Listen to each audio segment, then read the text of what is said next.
Hello, everybody. Okay, here we are today talking about the two kind of major wars in past history in the U.S., the Revolutionary War, the War of Independence, and the American Civil War.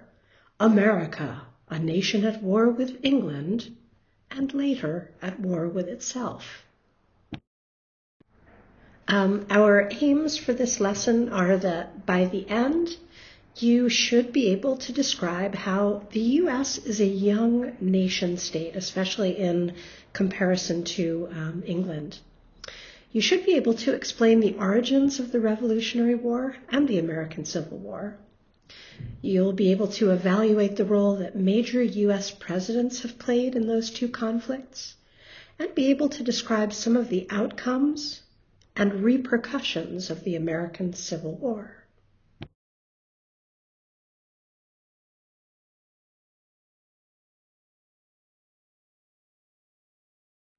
All right. The Revolutionary War, that is the War of Independence, occurred in the late 1700s.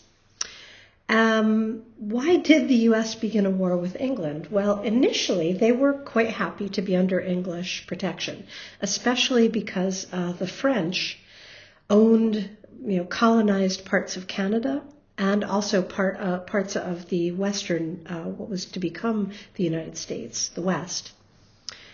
So, being a part of the British Empire meant that they could be kept safe from the French. So why did they wish to become independent from England? Okay, there were a number of reasons, but one of the reasons was that the British had been in a war with France. And after that war, they needed more money. They'd spent a lot of money. And so they began taxing the settlers in the New World in America. People were upset about these taxes because basically they were made to pay taxes on stamps, for example, on tea, and they were not being represented back in Parliament in England. So they were upset about what's called taxation without representation. You shouldn't be paying a tax to a king if you don't get a vote or a say in what goes on in the kingdom. So the taxation caused conflict, and also the colonies up till basically the French and Indian War, basically once the British ended the war with the French, they began to more closely control what was happening in the 13 colonies.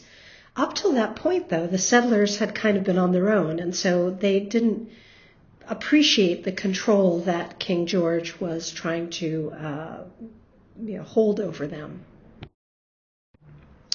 Another reason was it was called the Royal Proclamation. This was in 1763. It was issued by King George III in England, and it basically said that U.S. colonists were not to settle west of the Appalachians. That's like Pennsylvania. So they were not meant to go westward. And, this was basically in complete conflict with American interests at the time. The American government, the settlers wanted to move westward, right? We saw that with Manifest Destiny. So basically this this dictum on the part of King George saying you're not to move westward also caused conflict and upset the American people. Okay, so initially it was just the American settlers who were then interested in, going to war with England. France kind of stayed out of it, but did eventually get involved because basically they saw that the American, military forces who were very sort of DIY, they weren't terrifically professional or well organized, but they were starting to gain ground. And George Washington was a military officer who later obviously became the first president. He won his first battle, gained territory, and that's when the French thought, okay, we'll get involved in this conflict. Okay, so part of what differentiates America from England and many European countries is that the Americans said, we're not going to have kings. We will set up a different form of government, a different system, and we're not going to have a monarch or follow any kind of monarchy. So, that was a big change, obviously. So what kind of government did they set up? Well, essentially there are three branches of the U.S. government, and it's good to know that on the Landelijk Kennistoets there are often questions about U.S. government structure. So what we see is that this was very different from the feudal system, very different from a monarchy system of government, that there are three different branches within the government, and those three branches are meant to check and balance each other. So basically they modeled this governmental structure on what they saw in France at the time. And that's still true to this day. There are many similarities between the French governmental system and that of the U.S. as a young nation state. So, they were young. They were just starting to, establish their own country, and thus were able to kind of start fresh and build a form of government from the ground up. So we see you've got the Constitution, which was signed in 1776, and this dictates that there's a separation of powers between the legislative, that's Congress, which is made up of the Senate and House of Representatives. The legislative branch makes the laws. Then there's the executive branch, and that's where the president, vice president, and the cabinet belong. They carry out the laws. And then the judicial branch interprets the laws. That's basically the Supreme Court, other federal courts.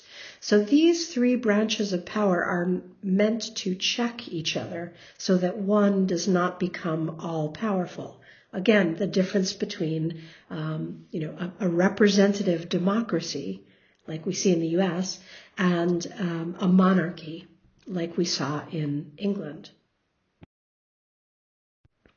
Okay, so one of the important kind of concepts, ideological beliefs that was sort of essential to American identity was frontierism.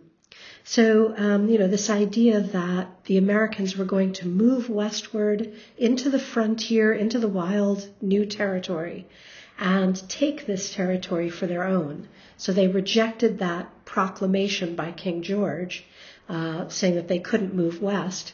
And, after fighting the War of Independence, gaining independence, they quickly began expanding through to the western frontier. And this is a very interesting quote, which, as you see here, that is American democracy, came out of the American forest, and it gained new strength each time it touched a new frontier. So written a century later, still, that was the kind of, brand identity of Americans at the time, was that they were frontiers people. And what we see here are some, actually these are authentic photos, some of the oldest photos of the West and westward expansion. So here we see a cowboy herding cattle. And again, some more cowboys. And, what's interesting to think about is that, what do you imagine is on each of the cowboys' hips? Well, a gun, of course, right? So that idea, again, of, guns and taking the Wild West, taking over the frontier, being a very sort of American brand identity. All right, now we'll move into talking about the American Civil War, which was basically a century later. Imagine the country had expanded, and westward growth had happened, and so there were settlers now from coast to coast, although the East Coast, that is, the 13 colonies, were still the most kind of heavily populated regions. But still you saw American states stretching all the way down into Texas, for example, New Mexico.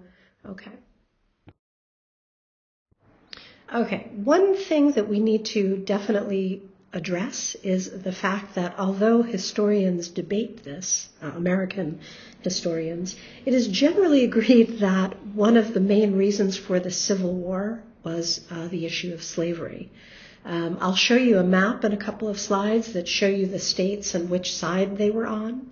But so basically, Thomas Jefferson claimed in a draft of the Declaration that slavery was an assemblage of horrors, a war against human nature, violating sacred rights of life and liberties. Well, so on paper, Thomas Jefferson, who helped to write the Declaration, claimed that slavery was wrong. But it was not entirely honest, if we look here at this first part of the Declaration of Independence, the preamble, every American kid knows this by heart. We hold these truths to be self-evident, that all men are created equal, that they are endowed by their Creator with certain unalienable rights, that among these are life, liberty, and the pursuit of happiness. So what the preamble states is that citizens have the right to pursue a happy, free life.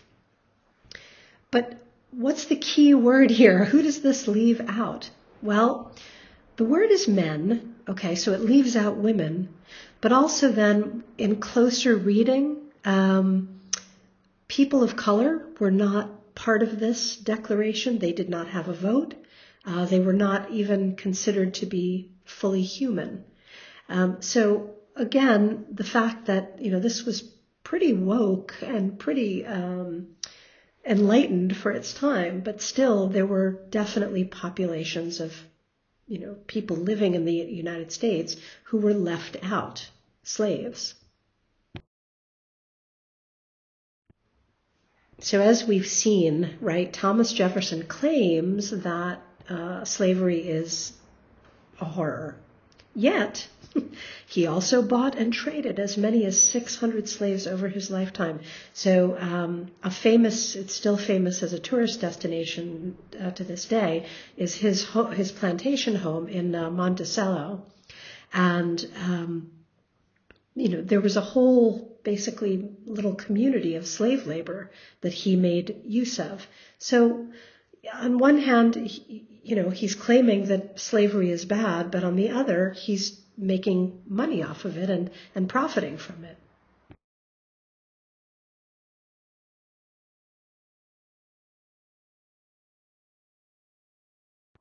And again, what we see is that for Jefferson, among others, slavery was profitable. So the economic interests came first, and the human interests came second. Okay, so the Civil War was essentially half of the states in the Union, in the United States at that time, decided they were going to secede. That is, they wanted to leave the Union and start their own country, basically. And the other half of the states didn't want to see that happen.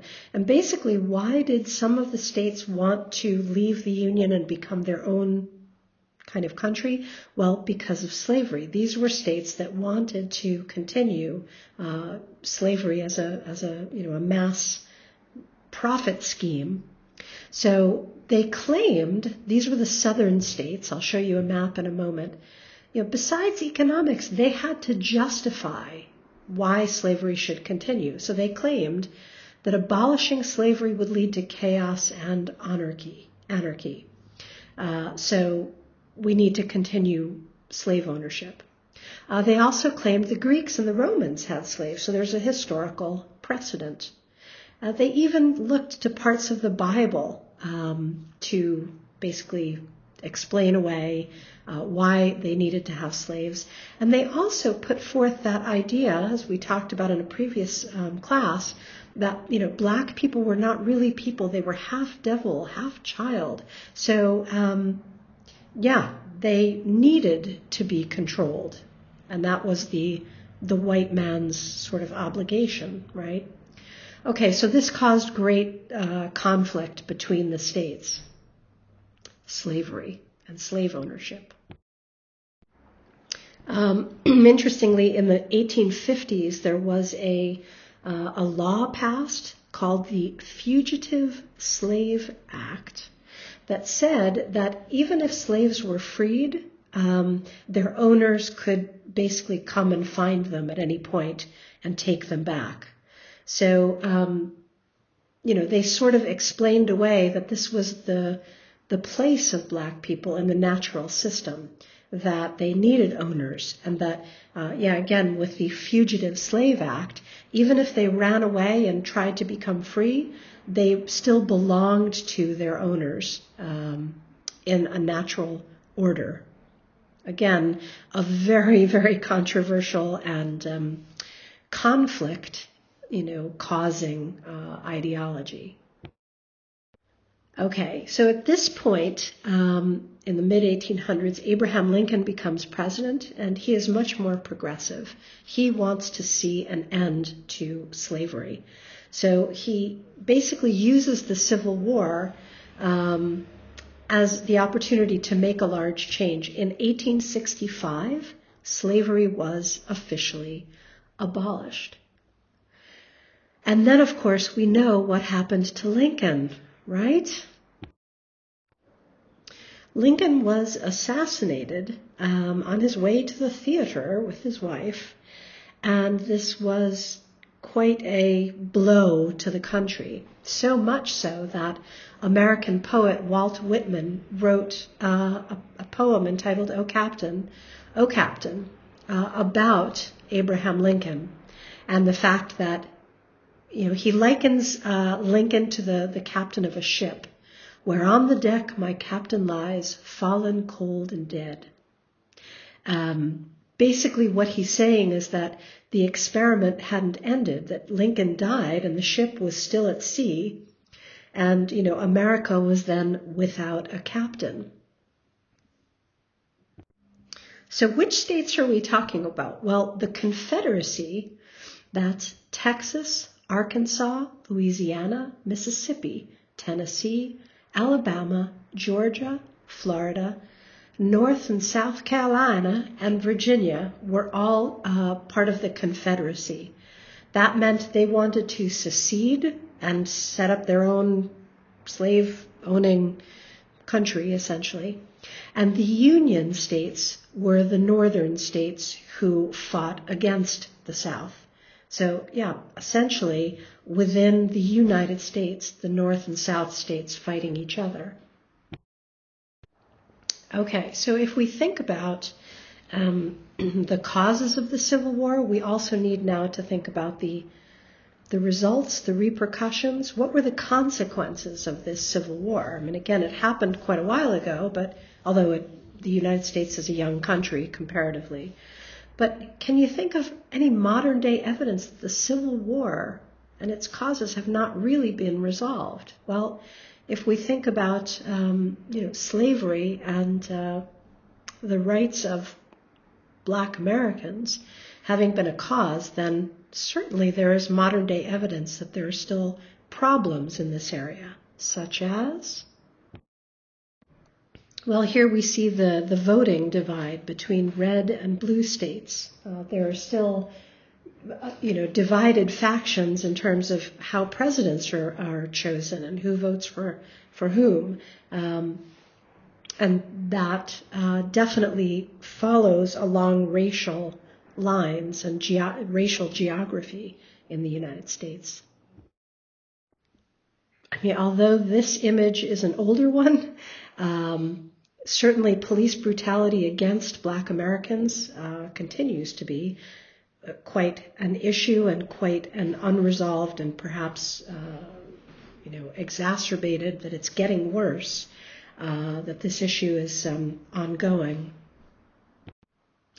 And here we see a depiction of George Floyd projected onto a monument in Richmond, Virginia, of a very controversial general, Robert E. Lee, who was a Confederate general in the Civil War and has been basically proven to have been at the hands of many atrocities against blacks back during the Civil War.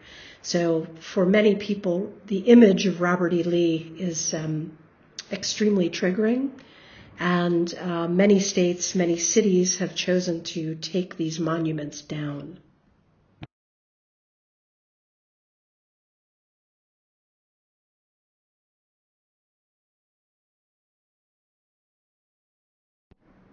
And finally, again, hopefully we have been able to reach our lesson aims in that you can now describe how the United States is a young nation state, especially in comparison to England and other European countries.